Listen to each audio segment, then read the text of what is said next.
Welcome to the latest episode of Economic Dialogue. Today, I'm joined by Katie Milton Jordan. And Katie, I've been looking forward to this conversation for many months now. I'm really excited to be able to connect with you here. So if you wouldn't mind, just take some moment to give us an introduction and maybe a little bit of information on your journey. Awesome. Yeah. Thank you so much for having me here, Teresa. I too have been looking forward to this. It is very exciting to have this platform to share my story and to support other business owners and entrepreneurs. So thanks for having me on the show. Well, welcome. I've had such an honor to be able to get to know you over the course of the last year and a half, really in detail, and a lot of work that we've been doing together. And so I'm excited to be able to share this time with you and let everybody else in on all of the wonderful things that you've been up to. Awesome. Yeah. And I have to say the work that we've been doing together is one of my favorite projects. So I guess a little bit about my career journey. I'll try to give you a high level overview and you can tell me what pieces you might or might not want to double click on. Some parts may, some parts may be interesting, some parts may not be. Overall, I would say that my career journey has been non-conventional.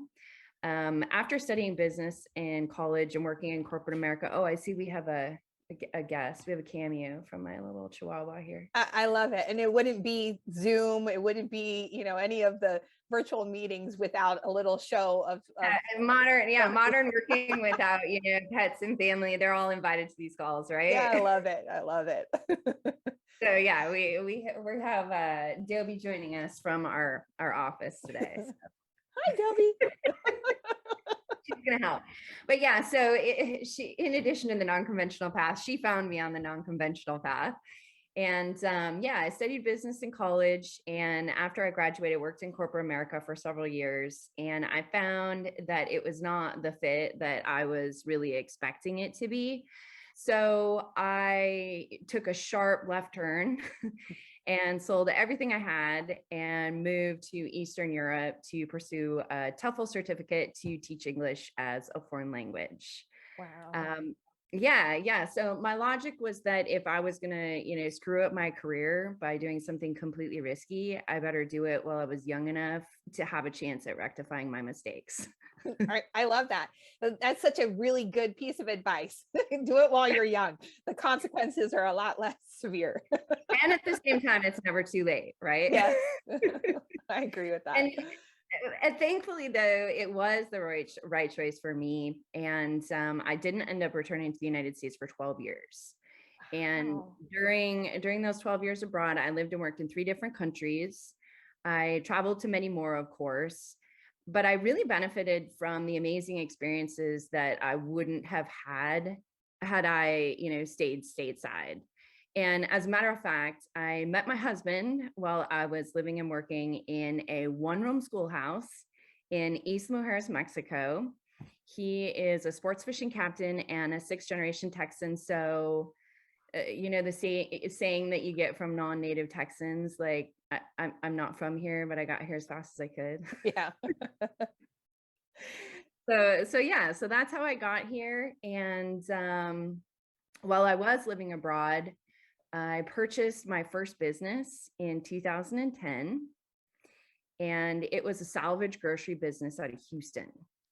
And so in my first business, I bought and sold truckloads of salvage groceries, like dented cans and, short dated food items. And I ran the business remote from Mexico. To say I learned a lot in that business is an understatement. And it was just the beginning of my entrepreneurial journey. So there were a few more milestones between, then and now, but that's a high level overview of the inception. So remote work is nothing new to you. No, it's not. I've been working remotely for quite some time. I remember when I left the United States in 2005, everybody was still paying their bills out of checkbooks. And it was a big change for me to learn how to connect all my accounts online because the technology existed. It just wasn't something that most people did. And I remember that being a big change for me. But yeah, I've been doing a lot of this stuff since then. Well, I love that I think one of the things that I get out of your story the most, and every time I talk to you, I learn something new about you, which I just absolutely love. But you talk about unconventional and maybe taking risk. And I think that that's a really important thing for people to kind of get over, where risk and reward and what that gets you. I think sometimes people are so afraid to fail that they're not willing to take that risk or step out into something unconventional. And the more that you and I get to work, and the more I hear about you, and the more that you provide coaching for businesses, I think that is such a key component to the message that you are sending the entrepreneurs and the business owners in our community. So I love that you've also lived outside of the US, that you have some experience with different culture. And what I get really excited about is when we get to connect with the individuals on a personal level, to share those stories, but also to kind of give them that insight of what might benefit them in their own journey. So it's one of the things that I've loved about the podcast, is just getting to hear about those journeys. So I know we all kind of define success a little bit differently. And so I just wanted to know, we talk about failure. What do you see as success, or do you measure success differently than some people do? That's a really good question. I made a few notes, and I want to be able to really respond to your question in a way that addresses your question. Because you had also asked, when you talk about success, one of the things that I would say is, if joy were the new currency, what would you do for work?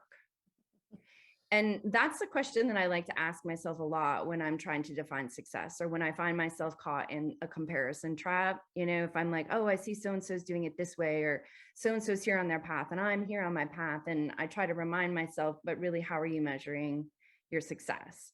And so for me, in this season of business and life, I would say that I'm measuring my success using joy and peace. And I'm also learning how to not give those things away, because I've learned that those are not things that we need to acquire. They're things that we wake up with every single morning. Like, we have a full tank of joy, we have a full tank of peace. And every step that we take throughout the day either keeps our tank full, or, it lowers the tank. And so I'm becoming much more intentional about not giving those things away. And so I would say that right now is the metric that I'm using to measure my own success. And to address something that you also said earlier that I found fascinating, when I was thinking about my responses to some of your questions, you had addressed, risk and failure. And one of the questions that you asked was there something in particular that was particularly important in changing your path? And as I was reflecting on this question, I thought to myself, I was like, yeah, several.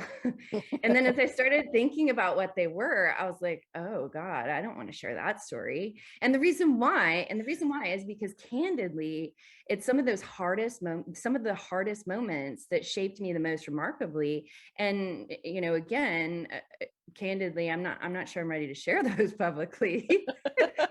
Because as much as they helped me, it was because they hurt me that I learned. Yeah. But one story I will share, though, was from my mid-20s.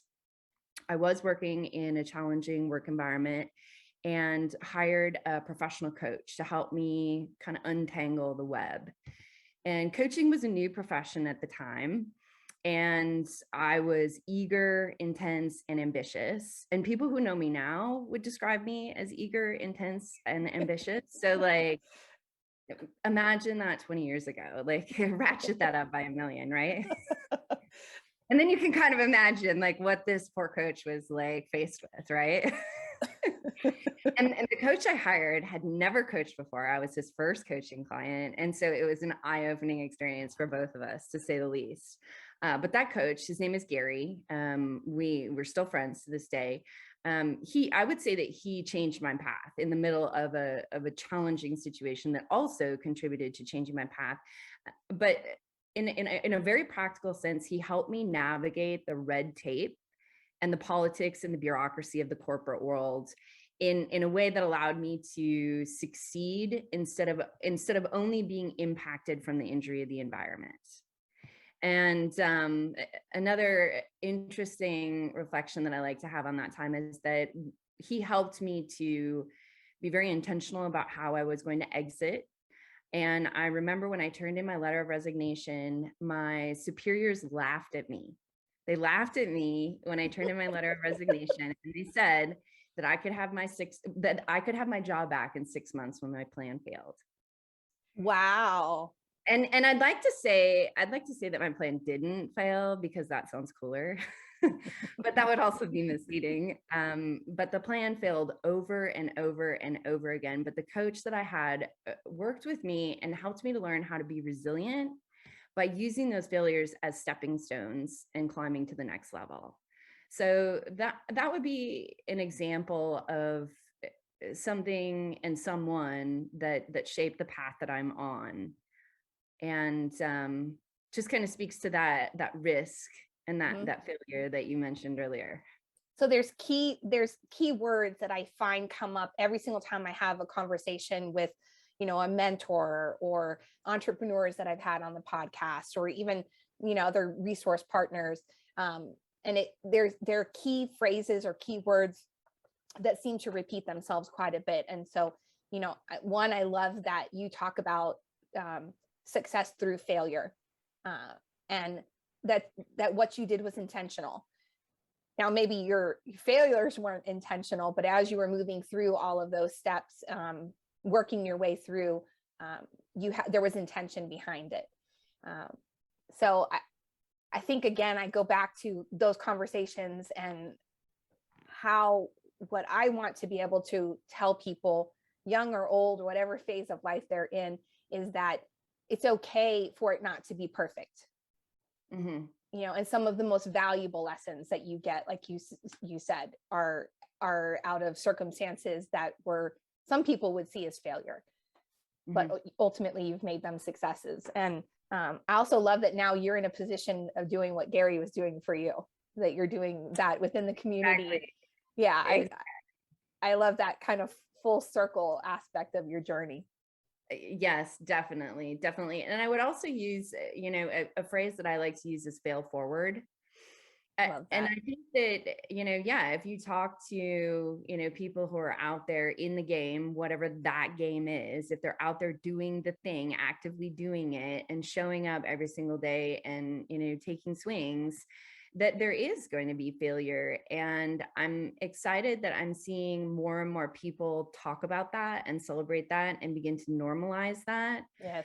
As a matter of fact, I don't remember what it was that I read the other day or where I heard about this, but there was a company that, when they got together in their, project management group or accountability group or mastermind or whatever it was, they were talking about their failures, and everybody had to come up with like, oh, I tried to do this and this is how I failed, and then it was like a celebration because they were like, oh, great, way to go, and so instead of people bragging about like the amazing things that they did, they were normalizing bragging about like how they like fell and skunned their knees or got their teeth knocked out, or they're like, and this is what I learned. Yeah. Yeah. So I think you'll have, as we move through different aspects of our collaborative working together, I know that there's going to be people that benefit from those stories that you may not want to share publicly, but I'm sure in a one-on-one scenario, you would be more than willing to share some of those. Exactly. And I think that it also comes with like a knowing or a learning of your own. It takes some time especially with some of those, tough lessons where you really feel like your, ego got the wind knocked out of it. Those humbling lessons, Yeah. can be hard to share.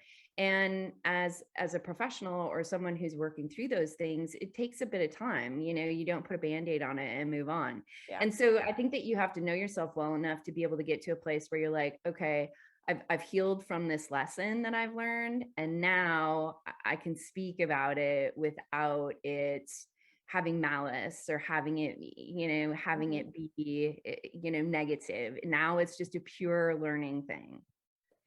So speaking of lessons learned, if you could kind of go back to your earlier self in business or, throughout your journey, are there maybe one or two things that you would say that you wish you would have known then, or that you would have wanted to know when you were kind of at the start of that journey?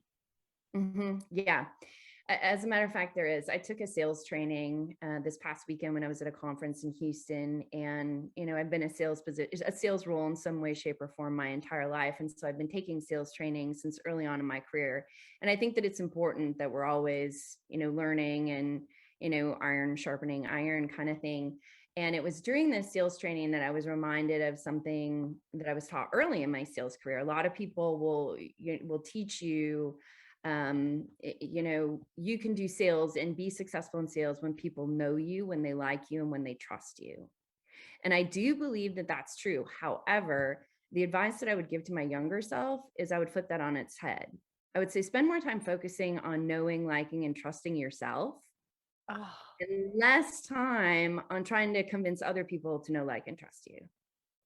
Oh, so from inward out, right? Because if you're confident in yourself and and you trust yourself, then people are actually going to gravitate to you and feed off of that. I love that. That is amazing advice.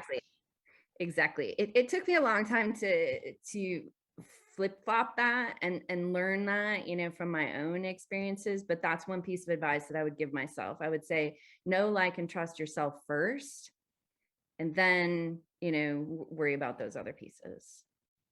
Man, okay, that needs to be the headline for today's podcast. I'm just going to let you know that know, like, and trust. Know, like, and trust yourself first. It's kind of like loving yourself first, right? Yeah. And the other piece of advice that I would give my younger self is, in order to be limitless, you must first be limited.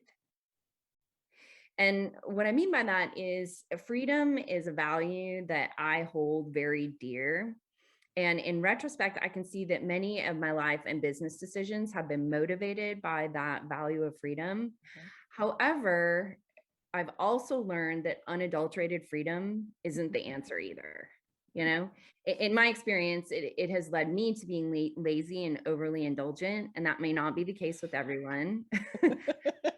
But now I believe I found a better way, to achieve freedom by holding myself accountable to the diligence and consistency that you need to find that even more limitless success, to have even more freedom. Again, it's counterintuitive. Yeah, no, I get it. I think some of that just comes with age, right? Where, you've become accustomed maybe to working within set boundaries or guidelines, and, but first, let me back up. I would never describe you. I don't think I've ever seen a scenario where I would describe you as lazy. So I don't know where that came in. But I do think some of that comes with age, where we understand that, total freedom is not the answer. So now if we can just get all the younger generations to listen to that and not test the theory themselves. Yeah, right. Do they say? So do you think younger you would have listened to older you?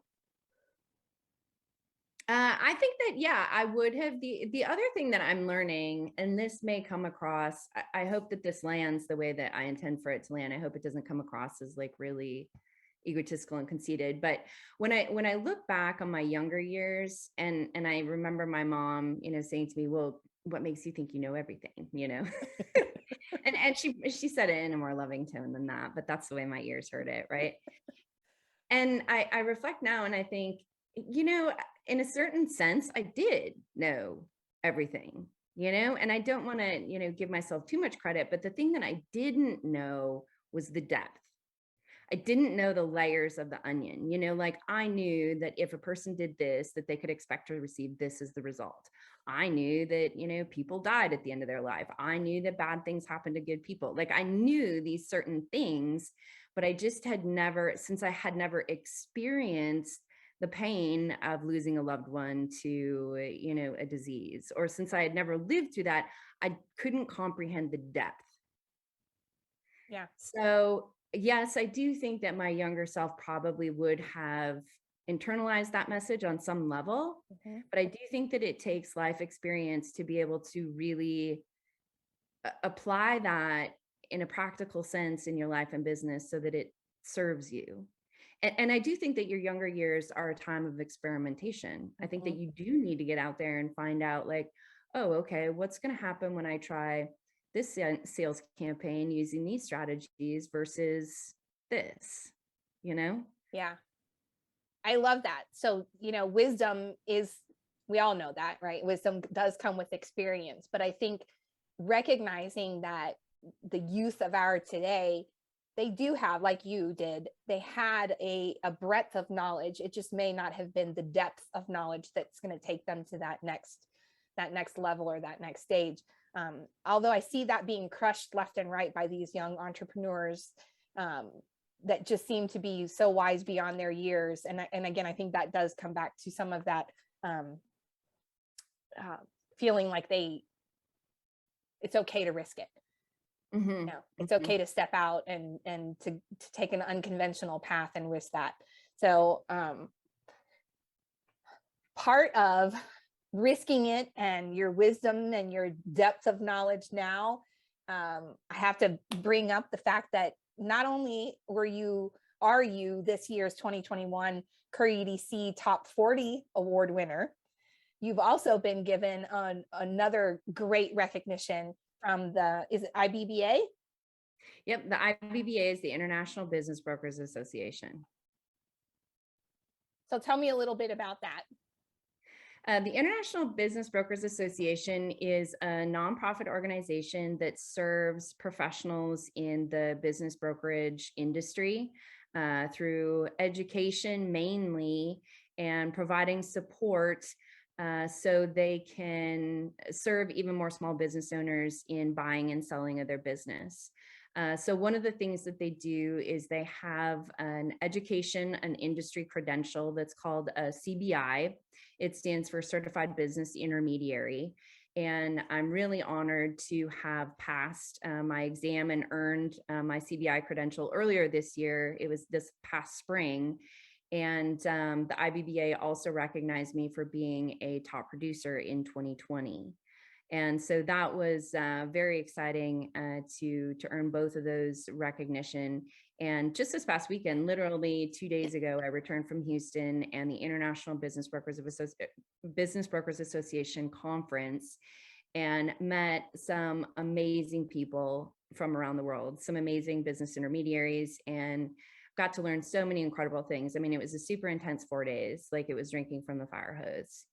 And it was really phenomenal. And I have a lot of good things to say about the IBBA and also Texas Business Buyers, who is the business brokerage that I'm associated with here in Kerrville.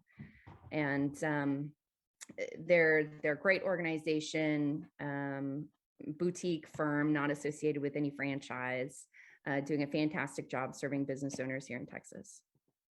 Yeah, you're so part of tech. Excuse me. So Clint Fiore is the owner of Texas Business Buyers. He was one of our 2020 40 under 40 recipients.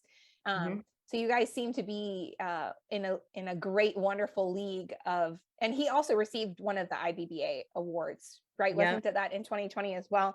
So you guys are just doing some incredible things. So congratulations to you. I mean, you, in this time where people are a little bit more focused on all the things that seem to be wrong in the world, I feel like you guys are just moving in the right direction and just making some really some great strides. So which is all the more Yeah. reason that I'm really excited to be able to be working with you on a couple of different projects, which we'll get into a little bit more. Yeah. And I'm another colleague from our firm, Dusty Block, was also recognized That's recently. right. That's right. Yeah. How could I forget Dusty too? Yeah. We're really surrounded by some great people, and it's definitely a case of iron sharpens iron for sure. Love that. For sure. Love that. So we talked a little bit about Gary, who was one of your mentors and coaches, and now that's something that you're doing within the community, aside from all the other stuff that you have going.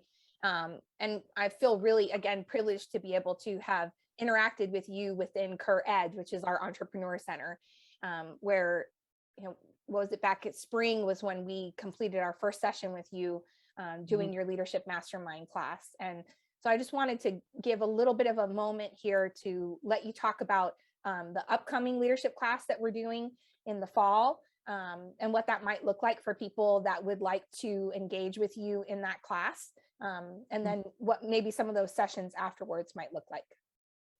Yeah, definitely. I don't have my notes in front of me, so I don't have the outline of the classes, but I'll speak generally about the content and what we're looking forward to doing.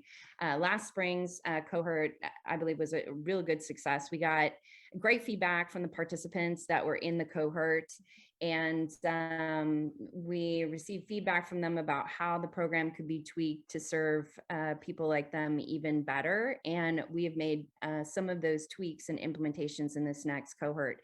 So in the fall, we're going to be offering 3 virtual sessions and 3 live sessions on the Schreiner University campus. And I'm very excited about that.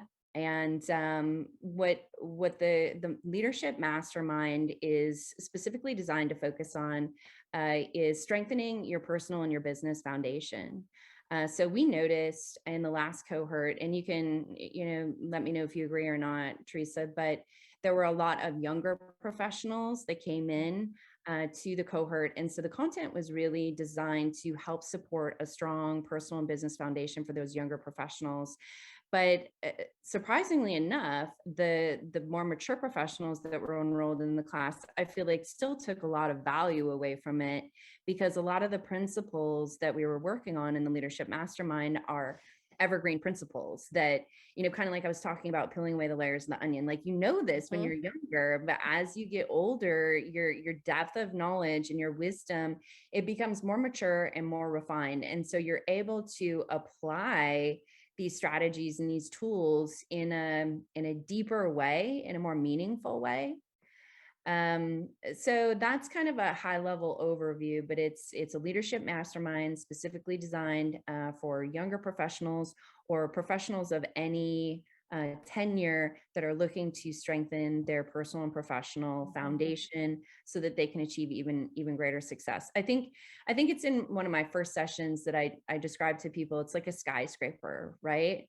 And I don't have a background in engineering, but I've heard that skyscrapers, they need to go as deep as they are tall. They can't, they get limited. If you don't go deep, you can't go tall, right? And so it's kind of like a skyscraper where you need to have that solid foundation, especially if you're ambitious and you're really, going for it. It's always critical to have that solid foundation. But I want to get your feedback, because you experienced the cohort as well. What would you add to that? Or what do you think our listeners want to know more about? Well, I felt so blessed to even be able to take part in it. And originally I was like, oh, well, I'm just going to be kind of doing the tech side, right? And helping you on the tech side, because all of this was done via Zoom. And then, then I got to be involved in the class and listen to the conversations. And, I think the biggest thing for me was that I looked at the people that were enrolled in this first cohort, and they maybe wouldn't describe themselves as entrepreneurs. Maybe they aren't really business owners, but they were looking to, like you said, go a little bit deeper within themselves to grow personally so that they could grow professionally, no matter what it was that they were doing at the time. And, here I am in my late 40s, and I thought, I feel like I've listened to a lot of people and I've had some wonderful mentors. And again, not saying that I know everything, but I learned so much in those 5 weeks, even more about myself, the things that you had us talking about and kind of investigating about ourselves, that I think have really taken me to a whole nother level in my profession. And so I think for me, as I'm talking to people, I don't want them to think that the Leadership Mastermind class is, again, just for that person that is an entrepreneur, just for a business owner. It really applies to anybody really at any stage of their life. Yeah, a word that I like to use is business leaders, because I find that business leaders, whether they're actively, in a CEO role or president role, or whether they're thinking about, starting a company or running their own company someday, it's the same skill set. It's the same strengths. It's the same things that need to be developed and experimented with and encouraged. And we also know from our own experience that you have, I think that somebody calls it intrapreneurs, like an entrepreneur that's working inside an organization to be a leader. And a lot of times, the leadership team expects a lot from those people. And so I believe that there's a lot of crossover. And so I agree with you. I do think that the lessons and the tools that we're working on are practically helpful for business leaders. And to give an example of that, I want to ask you a question of the tools or the different things that we experimented with. Which one would you say was your personal favorite? Man, that's really hard. But I think the first one that comes to my mind was, relieving your overwhelm, like, how to say no. That's always been a problem of mine. And I knew it was a problem of mine. I think I needed somebody else in a group of people around me to affirm that it was okay to say no. And then when you're saying no, find a way, or if possible, find a way to still help in a manner that where you're still keeping that boundary of saying no. And there were some wonderful examples that came up in class. And recently I was approached by somebody to, participate in another, type of organizational event. And I said, man, I would love the opportunity, but I just can't do it right now, And that was so hard for me because the doer in me is like, you can't say no, like you can't pass up that opportunity. But Exactly. I think sometimes what we do when we end up stressed out, or when we maybe have some those feelings of not wanting to say no, we end up in a worse situation than if we had just been honest with ourselves right at the very beginning. So I think that one was number one. And then looking at my past experiences and how those affect my decisions now. So those kind of past traumas and how I react to certain scenarios. And so really learning, I think, again, how to respond and not react to situations. That was another really big one. Yeah, I agree. Those have been big lessons for me as well. And I'm constantly reminded when I'm thinking of, not wanting to say no, because like you, I have the desire to do all the things. I want to do all the things. I genuinely want to. And I heard a quote one time that I am probably not going to say this correctly, but hopefully I say it well enough that the meaning, gets across, is that when you're driven like that, when you're that type of leader, when you have that type of personality, it's not about, I think that a lot of people mistakenly assume that it's easy to say no because I don't want to do this or I don't want this other thing. Yeah. But that's not the case. Is you have to say no to a bunch of other things that you really want to, because you can only choose the one thing that you want the very most. You have to say no to second best. And when I look at my second favorite thing that I want to do, like, I don't want to say no to that. Like, I want to do my top 10, Yeah. And thinking about picking only one thing from that list of top 10 things I want to do is very challenging, especially for people who have the ambitious tendencies that we do and have the personalities of, an entrepreneur.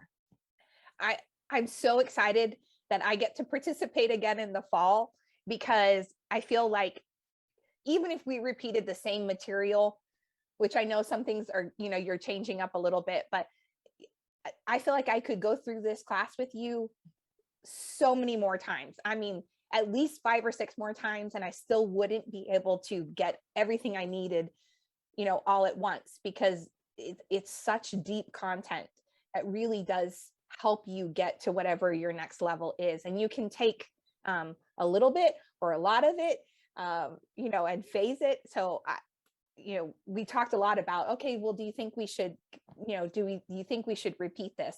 How many times a year do you think we should repeat this? And I'm all for doing it, 4 times a year.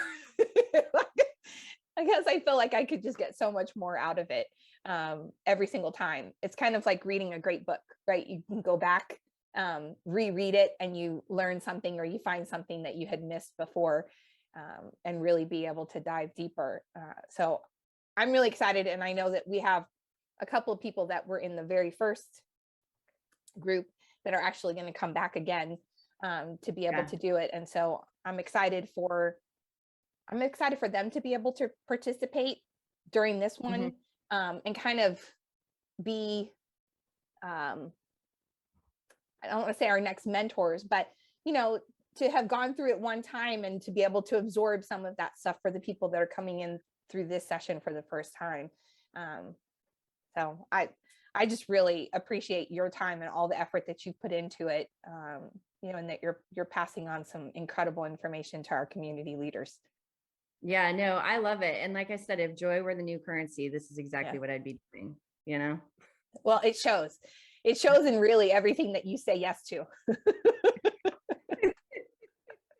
And I know a lot of the things I say no to. I say it with tears in my eyes. I'm like, I know. I really will. One of the biggest compliments that I got recently was when I said no, and the person that I was interacting with, they were like, wow, like you did that so well. Like, I need to learn that. I was like, I know just the person to teach you. Exactly. I know. And I remember when I was learning that lesson, I mean, I still struggle with it now. I still have to be very intentional about my no. But when somebody suggested that concept to me for the first time, like, it just boggled my brain. I was like, what? Like, my brain just completely got scrambled and the wires got crossed. And I was like, this doesn't compute. And it wasn't until somebody gave me some examples of like how to say no in a professional environment was I finally able to have language to be like, okay, I can experiment with this, and have a couple different ways to be like, oh, here's one of those opportunities to say no. Yeah. So I'm glad that I prepared that part of the material for the participants, because on a practical level, I think that there's probably a lot of people that are like, but how do you do that? Like, how does that actually happen? Yeah, I think it's that feeling it goes back to. I think when you're talking about people that are just really driven to move themselves forward, they don't want to risk saying no because they're losing out on opportunity. And so I think it's a really important message that you said, here's my top 10 things. So if I say no to one of, if I say no, what is it leaving me open to be able to focus on instead of looking at it as losing an opportunity? So you are also going to be both on a panel and moderating during our Business and Innovation Forum. So anybody that wants the opportunity to engage with you in that environment, I'm really excited about the content that's going to be in the Business and Innovation Forum, and particularly about, you're going to be moderating the panel for the Entrepreneur Fireside Chat. And you're also on the panel for the Pricing Your Services session, which I think some people may at first glance say, well, that's kind of a I don't want to say boring topic, but I think that there's so many people that are now out in the freelance world doing consulting type work that it's really important for them to understand what their value is. So I'm actually very excited about that session. Yeah, I'm excited about both of them. You guys have curated a really amazing lineup of business leaders and business professionals that, are going to be participating in all of these sessions. So I really think that sparks are going to fly between, everybody who is facilitating and presenting, and it's going to be some really amazing discussions. I'm excited to hear them and participate and learn from them and see, what people are taking away from it. So I'm very excited as well. And the Entrepreneur Fireside Chat, to the participants that are listening, I encourage you to attend that at VK Garage. And I would love to challenge the listeners to come up with, what's the most provocative question you ever wanted to ask an entrepreneur? I mean, for an entrepreneur fireside chat, I mean, I really want to go there, right? So like, bring some big questions. I challenge the listeners. And to your point about the pricing your services panel, yeah, I agree. I think that sometimes people can mistakenly assume like, oh, that's a no-brainer. And I would push back on people who are thinking that and say that's actually not the case, because there's competing philosophies about how your services should be priced. And I don't want to, give too much of a sneak peek into the upcoming session, but I will share a teaser that I'm a bit contrarian in some of my pricing thinking. And I'm a follower of a man by the name of Jonathan Stark. He has written a book that's called Hourly Billing is Nuts. So if you're interested in checking it out, I'll just say upfront, hourly billing is nuts. And if you come to the session, I am excited to share some alternatives to hourly billing. Oh, I love it. I'm so excited. I've been, we've been in the planning stages of this event for a really long time, and it's all coming together. So it's November 3rd through the 5th. I'm excited about how you're participating in this and your challenge for the entrepreneur fireside chat. And that's a mouthful. Say that 5 times fast. Exactly. And then add the word provocative. Right. Oh, no. It's going to be good. Yeah. So in closing, give me one fun fact about Katie Milton Jordan. Oh man, I was thinking about this. And this will be a little bit challenging for me to answer, because if you really know me, you know that I'm an adventure lover, and I have a long list of fun facts. As a matter of fact, a friend once told me that I was the best party favor to bring to a networking party because my list of tricks was never ending. I love that. I want to be that quality person. Yeah, I mean, it's fun when it's fun. It's exhausting when it's not, because I'm also learning that I'm more of an introvert than I originally thought I was, So like after these kind of things, I'm like, okay, I'm going to go in my hole for 3 days. See you later. So how about 3 truths and a lie? And you guess the lie. Oh no. Okay. Shoot. You're putting me on the spot. This is supposed to be only because I know you got this. You got this, Teresa. It's easy. Oh no. Okay, so 3 truths and a lie. The first one, I speak Spanish. Okay. The second one, I've walked across the country of Spain. Okay. And the third one, I've run a sports fishing yacht in the Atlantic Ocean off the coast of Madeira Island, Portugal. Man, well, I know you speak Spanish. I really thought you had walked across Spain. Yep, but not the entirety of the country. Entirety of the country. Just so half. Man, okay. So you got humble brag. It was just half the country. just half, just half. I was questioning myself. That was really good. You gave me a half truth. So those are my fun facts. Well, again, like every single time I have a conversation with you, I learn something new. So I would have to say, I agree with your friend. Like you're the best person to have at the event because your bag of tricks are never ending. Oh, Katie, it has been such a pleasure. I'm really looking forward to everything that we have coming up in the fall. Again, if you have not, we'll make sure that we put in information on how to get signed up for your leadership class within KerrEDGE Entrepreneur Center, and definitely information on how people can sign up to interact with you during the Business and Innovation Forum. And that's just the beginning of all of the wonderful ways that you can participate one-on-one with Katie. And I just really thank you for your time. Like I said, I've been waiting and anticipating for months being able to have this conversation with you and to get to share you with our audience. So thank you so much for your time. It is my pleasure, Teresa. And thank you to you and your team for bringing these amazing resources and opportunities to us here in Kerrville. I know that our business community and even beyond is just really going to have a positive impact as a result of it. So thank you. Thanks, Katie. Have a wonderful rest of your afternoon. All right. See ya. Bye.